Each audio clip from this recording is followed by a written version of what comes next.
오늘은 마태복음과 요한복음의 말씀을 중심으로 나를 따르라는 부르심의 음성 앞에 선 나라고 하는 제목으로 은혜를 나누고자 합니다.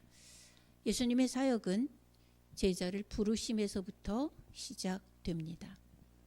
예수님이 제자를 부르시는 장면들을 찾아가 보면 동일하게 명령어가 하나 있습니다. 그것이 바로 나를 따르라 입니다. 마태복음 4장 오늘 첫 번째 본문에서 보면 베드로와 안드레, 야고보, 요한을 부르시는 그 내용입니다. 예수님께서 베드로와 안드레를 먼저 어부로서 일을 하고 있는 그들에게 가셔서 나를 따라오라, 내가 너희로 사람을 낚는 어부가 되게 하리라 라고 하시면서 부르셨습니다. 그랬더니 곧 그물을 버려두고 예수를 따르니라 라고 말씀합니다. 더불어서 세베대의 아들 야고보와 요한에게도 동일한 메시지로 하신 것 같습니다. 그랬더니 그들도 곧 배와 아버지를 버려두고 예수를 따르니라. 이렇게 마가와 마태가 똑같은 이야기를 마태복음의 4장에, 마가복음 1장에 기록하고 있습니다. 레위를 부르실 때도 마가복음 2장 14절에 보면 이렇게 말씀합니다. 또 지나가시다가 알페오의 아들 레위가 세관에 앉아 있는 것을 보시고 그에게 이르시되 나를 따르라 하시니 일어나 따르니라. 나를 따르라 하면 곧 따르니라, 모든 것을 버려두고 따르니라, 일어나 따르니라. 이렇게 말씀으로 우리에게 전해 줍니다. 그런데 이런 일도 일어납니다. 마태복음 8장에 보면 19절로 20절에 보면 먼저 어떤 서기관이 또 예수님을 찾아와서 예수님이 나를 따르라라는 얘기를 안 하셨는데 예수님 내가 따르고 싶습니다. 따르겠습니다라고 말합니다. 한 서기관이 나와 예수께 아뢰되 선생님이 어디로 가시든지 저는 따르리이다 라고 얘기를 합니다. 그런데 예수님께서 대답을 오케이 따라와 라고 얘기하지 않으시고 이런 대답을 하세요. 예수께서 이르시되 여우도 굴이 있고 공중의 새도 거처가 있으되 인자는 머리 둘 곳이 없다 하시더라. 그리고 끝이에요. 갔나요? 안 갔나요? 오래는 거예요? 안 오래는 거예요? 또 21절 22절 보면 마태복음 8장입니다. 21절 22절 보면 제자 중에 이미 이제 따라다니는 사람 중에 어떤 사람인가 봐요. 이름은 나오지 않습니다. 제자 중에 또 한 사람이 이르되 주여 내가 먼저 가서 내 아버지를 장사하게 허락하옵소서.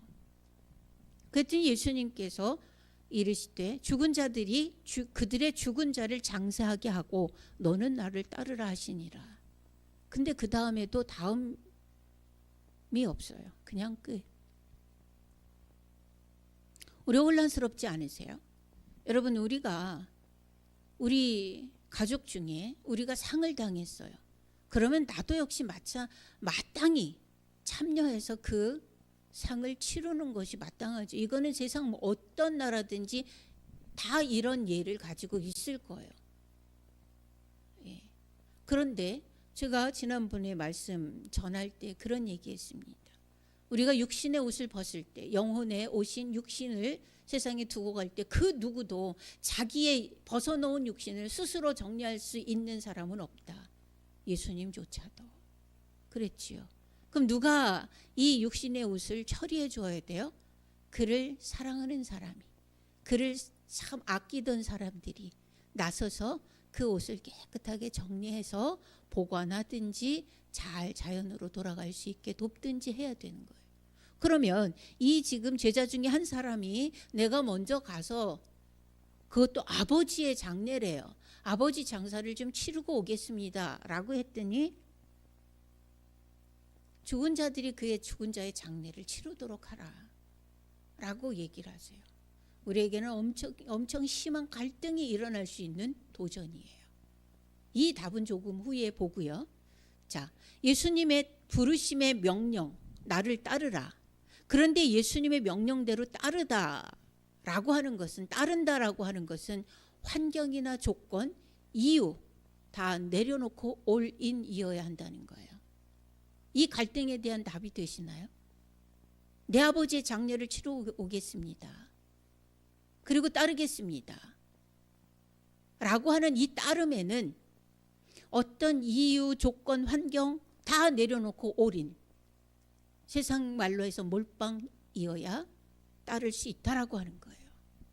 어떤 서기관에게 말씀하셨듯이 선생님 어디로 가든지 제가 따르겠습니다 라고 얘기했잖아요.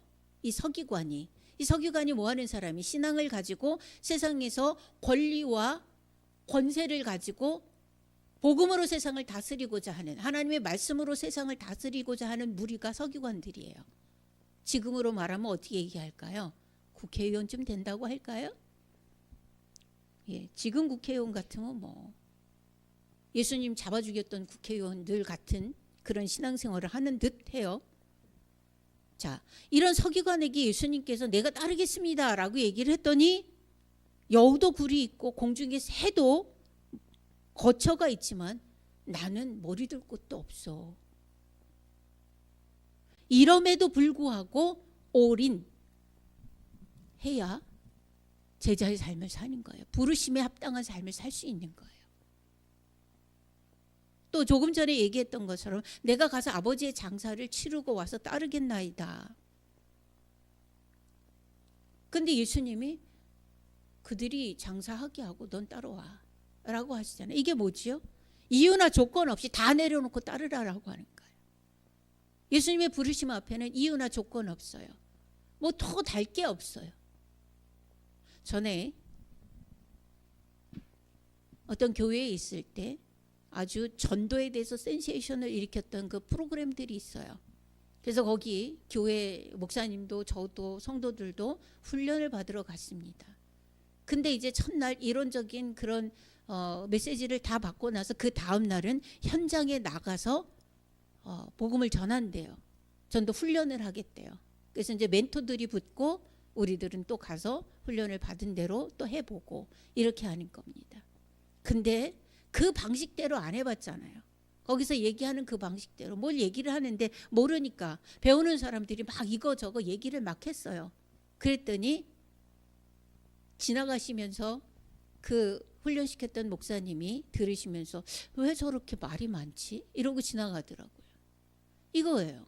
예수님 따르라. 근데 하나님, 예수님 이거는요. 나는 가서 장례 치러야 되고요. 나는 좀 쉬어야 되고요. 나는 좀 씻어야 되고 나는 추운 것을 싫어하기 때문에 추운 데는 안 가고요. 여러 가지 얘기가 있을 수 있어요. 근데 그런 조건, 이유, 환경 모든 거 다 내려놓고 그냥 따라가는 거예요. 왜 이렇게 말이 많지? 그냥 와. 이거예요. 여러분 이런 조건도 있었어요. 오늘 두 번째 본문 요한복음 21장의 내용입니다. 베드로에게 예수님이 얘기하세요. 너는 젊었을 땐 네 멋대로 했잖아. 네 멋대로 했잖아. 그런데 늙어서는 네가 원하지 않는 그런 곳으로 끌려가서 그렇게 될 거야. 라는 얘기를 18절에 하십니다. 이 말씀은 19절에 베드로가 어떠한 죽음으로 하나님께 영광을 돌릴 것인지를 말씀하시는 거다라고 얘기를 하면서 예수님 다시 뭐라고 말씀하시니까 나를 따르라. 두 번째 따르라예요. 베드로가 돌이켜서 예수께서 사랑하시는 그 제자가 따르는 것을 보고 그가 누구냐 하면 만찬석상에서 예수님은 누가 죽일 거다 그랬더니 누가 죽입니까 물었던 바로 그 제자 누구예요? 요한이에요. 그랬더니 예수님이 조금 전에 얘기했잖아요. 너는 젊어서는 네 멋대로 살았지만 늙어서는 네 멋대로가 아니라 이끄시는 대로 그렇게 이끌려 살 거야 라고 했더니 뭐라 그래요? 얘는요? 요한 얘는 어떻게 됐는데요? 라고 묻습니다. 예수님을 따름에 있어서는 다른 사람과의 비교, 경쟁, 쟤는요 필요 없습니다. 걔는 걔 나름대로의 부르심에 대한 소명에 대한 사명이 있어요. 거기에 충성하면 돼요. 너는 너고 나는 나예요. 누구 앞에서? 예수님 앞에서. 우리 몽땅 얘가 그랬으니까 나도요. 내가 그랬으니까 얘도 해야 되는 거 아니에요? 아니에요. 필요 없어요. 그런 건 이유가 안 돼요. 예수님께서 나에게 너 나를 따라와 그랬으면 얘하고 나는 따라가는 거예요. 다른 사람이 안 가도 나는 따라가는 거고 다른 사람이 가도 내가 안 가면 끝나는 거예요. 그냥 이유, 조건, 필요, 비교, 경쟁 아무것도 필요 없어요. 나를 따르라. 예, 끝. 나를 부르신 주님 앞에 내게 주신 기대에 나를 온전히 드리는 올인의 충성으로 따르는 것이 성도의 삶이고 제자의 삶이고 구원받은 자의 삶입니다. 조건을 생각하고 거기에 마음을 쓰면 100% 실패합니다. 얘는요 하면 100% 내가 주님을 따르는 일에 실패해요. 주님 내가 요거 마저 해놓고요 실패해요. 아버지 장례 치르는 것도 허락 안 하신다니까요. 그렇다고 장례 치르지 말라는 얘기가 아니에요. 어떤 조건, 이유 이것이 불가하다라고 하는 거예요. 못 따라가요. 예수님 이끄시는 대로 순종할 수 없어요. 그 은혜 가운데 들어갈 수 없어요. 조건을 생각하고 마음 쓰면 100% 실패해요. 우리 지금 요한복음 21장에 본문의 주제는 베드로하고 예수님이에요. 우리 베드로 생각해봐요. 이 본문이 왜 나왔느냐 하면 베드로가 예수님 잡혀갔던 그 자리에서 있었어요. 거기까지 따라갔어요. 그것도 장해요. 다른 놈들은 어디 갔는지 이름도 거론이 안 돼요. 베드로는 그래도 거기까진 갔어요. 근데 거기까지 가서 그를 위협하는 그리고 그가 느끼는 살기 그것 때문에 그가 무너졌잖아요. 너도 같은 무리지. 내가 너 저 사람하고 같이 있는 거 봤는데 그것도 뭐 권력을 가진 큰 총칼을 가진 뭐 대장 같은 사람이 와서 그러는 것이 아니라 쬐끄만 여자 계집종 아이가 그 하는 한마디에 무너졌잖아요. 그래서 아닌데 3번 하고 통곡을 했던 그 실패를 기억하셔야 해요. 환경에 눌려서 나를 따르라에 실패한 겁니다. 위협과 살기에 눌린 거예요. 베드로 이렇게 실패했어요. 나를 따르라 실패했습니다. 같은 나를 따르라로 가룟 유다도 부르셨을 거예요. 그런데 가룟 유다는요. 역시 물질을 두고 이거 이렇게 쓰는 것이 더 합리적인 거 아닌가? 라고 하는 그런 합리적인 생각, 물질 사용에 대한 합리적인 생각을 주장했던 가룟 유다. 그 물질에 대해서 마음에 뭔가를 품었던 가룟 유다. 물질이라는 상황에 마음을 내주고 그는 철저하게 실패했죠. 만약에 이들이 그 상황에 휩쓸리지 않고 그 조건을 내려놓았다라고 하면 그들의 삶은 이렇게 되지는 않지 않았을까요? 베드로는 평생을 통곡하면서 지금도 천주교 저 지붕 꼭대기에 닭을 올려놓아야 되는 닭의 형상을 올려놓아야 되는 그런 일은 없지 않았을까요? 그렇게 철저하게 그렇게 회개를 맡길 만한 그런 신뢰를 가졌던 베드로가 그렇게 처참하게 스스로 생을 마감하는 그 어려움 가운데 인생을 마감하는 일은 없지 않았을까요? 나를 따르라에 실패하면 이래요. 어느 서기관이 삶의 환경의 보장에 대한 불안한 마음을 내려놓을 수만 있었다면 그는 구속사에 어떤 큰 일을 감당할 수 있지 않았을까요? 예수님 앞에 가서 예수님 제가 예수님을 따르겠습니다. 그래 따라와. 그런데 나는 날아다니는 새들만도 못해. 여우만도 못해. 여우도 굴이 있고 새도 머리 둘 곳이 있지만 나는 없는데. 그 다음에 전기 나갔어요. 삐. 만약에 그가 그런 환경에 대해서 내려놓고 올인 했다면 그는 아마 그 서기관이라고 하는 그 위치와 능력과 권력을 가지고 그 구속사에 어떤 일을 감당했을지 모르는 거잖아요. 여러분 오늘 본문에 읽지는 않았습니다만 이런 경우도 있었죠. 어떤 청년이 예수님을 찾아왔어요. 그 청년이 그런 얘기를 했습니다. 예수님, 저는 율법을 다 지켰습니다. 뭐 하나님만 사랑하는 것도 지켰고, 모두 했고 도둑질하지 않았고, 뭐 남을 해하는 일이 없었고, 다 줄줄이 없습니다. 예수님 칭찬하세요. 잘했다. 근데 한 가지 부족한 것이 있으니까 네가 가지고 있는 거 모든 것을 다 팔아 가난한 자들에게 나눠주고 나를 따라와라 라고 얘기하셨습니다. 근데 그 청년은 물질이 많음으로 근심하며 가니라 끝. 그 다음이 없어요, 성경에. 성경학자들의 말에 의하면 그 청년이 제대로 다 하고 따라갔다면 7번째 제자가 됐을 것이다라고 이야기를 하는데 없어요.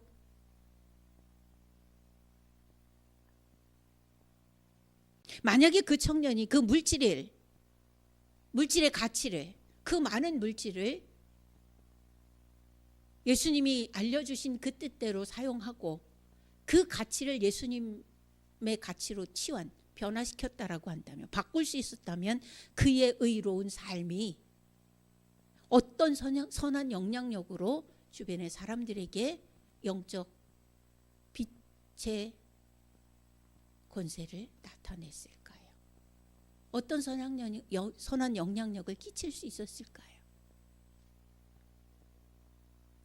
예수님의 부르심 앞에 선 자들은 끊임없는 갈등, 이거는 따름의 실패로 큰 상처를 가져다 줍니다. 따라가야 되는데 따라가지 못하면 그건 나에게는 실패와 더불어 큰 상처가 돼요. 우리가 신앙생활을 주님이 기뻐하심을 입을 만큼 잘해야 되는데 그렇게 하지 못하면 사실은 누가 뭐래지 않아도 내가 스스로 속상하지 않아요? 스스로 무너지잖아요. 이게 아닌 거를 누가 지적하기 전에 내가 먼저 더 잘 알지 않아요? 이게 아픔이라는 거예요. 이게 상처라는 거예요. 그러나 이 실패는 여기서 끝나지 않죠. 오늘 베드로를 통해서 보여주시는 그 예수님, 이 실패는 실패로 끝나지 않는다는 것을 다시 보여주세요. 예수님은 그 실패 현장에 찾아오셨습니다. 예수님을 부인하고 예수님 부활하셨을 때, 죽으시고 부활하셨을 때 예수님 부활하신 거 그 굴에 가서 예수님 없는 거 확인했던 베드로예요. 그런데도 불구하고 나는 물고기 잡으러 가노라 그러고 그냥 다른 제자들 7명 몰고 가서 물고기 잡다가 예수님 거기 찾아오신 거거든요. 오늘 21장 본문이. 근데 그 현장에 찾아오셨어요. 그건 실패 현장이에요. 베드로가 제자로서 있어야 될 사명의 현장이 아니잖아요. 그거는 자기가 예수님하고 동행하기 이전에 가졌던 생업의 현장이잖아요. 근데 거기가 있는 베드로를 예수님 찾아오셨어요. 그리고 확인하셨죠. 뭐를? 아직 사랑하고 있는지. 요한의 아들 시몬아, 네가 나를 사랑하느냐? 내가 이 사람들보다 나를 더 사랑하느냐? 나를 사랑하느냐? 끝까지 3번 확인을 하시고 다시 부르셨어요. 그게 18절 19절이에요. 나를 따르라. 똑같은 메시지로 나를 따르라. 주님은 실패한 자들에게도 기회를 주세요. 베드로에게도 2번 똑같은 메시지로 나를 따르라 하셨어요. 실패한 자들에게도 2번째도 기회를 주세요. 우리 기억해 보세요. 베드로에게 그러셨죠. 가룟 유다는 기회를 줄 수 없이 자기가 스스로 목숨을 끊고 가버렸으니까 어쩔 수 없고, 야곱에게도 주셨어요. 타락한 삼손에게도 주셨어요. 세상에 참 더러운 죄를 지은 다윗에게도 주셨어요. 실패 현장에 다시 오셔서 기회를 주세요. 그들에게만 주신 것이 아니에요. 수많은 사람들에게 그렇게 하셨어요. 더불어 우리에게도 그렇게 하실 거예요. 이것이 자기 백성을 끝까지 사랑하시는 하나님의 열심이에요.